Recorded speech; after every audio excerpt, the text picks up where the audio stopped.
पंक्तीत जेवण नाही, प्रसाद मिळाला. जालन्यात लग्नाचं रूपांतर हाणामारीत.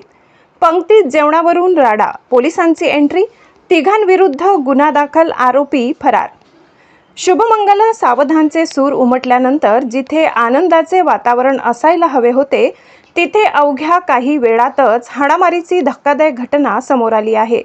जेवण वाढण्याच्या किरकोळ कारणावरून 2 गटात झालेल्या तुफान हाणामारीमुळे लग्नमंडपाचे रूपांतर युद्धभूमीत झाले. या घटनेत काही जण गंभीर जखमी झाले असून परिसरात खळबळ माजली आहे.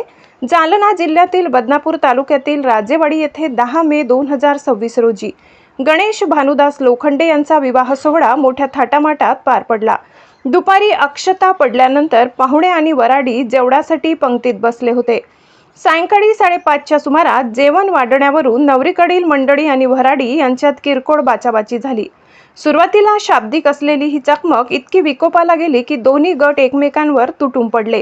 यावेळी काठ्या आणि लाथाबुक्क्यांनी एकमेकांना बेदम मारहाण करण्यात आली. फिर्यादी परमेश्वर प्रकाश खेत्रे यांनी दिलेल्या माहितीनुसार वाद वाढत असल्याचे पाहून त्यांचे भाऊ सुरेश खेत्रे हे मध्यस्थी करण्यासाठी आणि वाद सोडविण्यासाठी गेले होते. मात्र संतापलेल्या आरोपींनी त्यांच्यावरच हल्ला चढवला. या मारहाणीत सुरेश खेत्रे यांच्या डोळ्याला गंभीर दुखापत झाली आहे.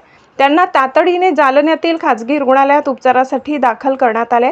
या व्यतिरिक्त सुनीता लोखंडे आणि विलास निकाडजे हे देखील या हल्ल्यात जखमी झाले. 3 जणांविरोधात गुन्हा दाखल. या प्रकरणी बदनापूर पोलीस ठाण्यात तक्रार दाखल करण्यात आली असून पोलिसांनी 3 मुख्य आरोपींविरोधात विविध कलमान्वये गुन्हा नोंदविला आहे. आरोपींची नावे सुरेश कांबळे राजेवाडी, दीपक कांबळे राजेवाडी, राहुल एकनाथ खाजेकर धोपेश्वर. एका आनंदाच्या सोहळ्याचे रूपांतर अशा प्रकारे हिंसक घटनेत होणे ही अत्यंत दुर्दैवी बाब आहे. किरकोळ वादातून टोकाची भूमिका घेतल्याने आज काही जणांना रुग्णालयात उपचार घ्यावे लागत आहेत.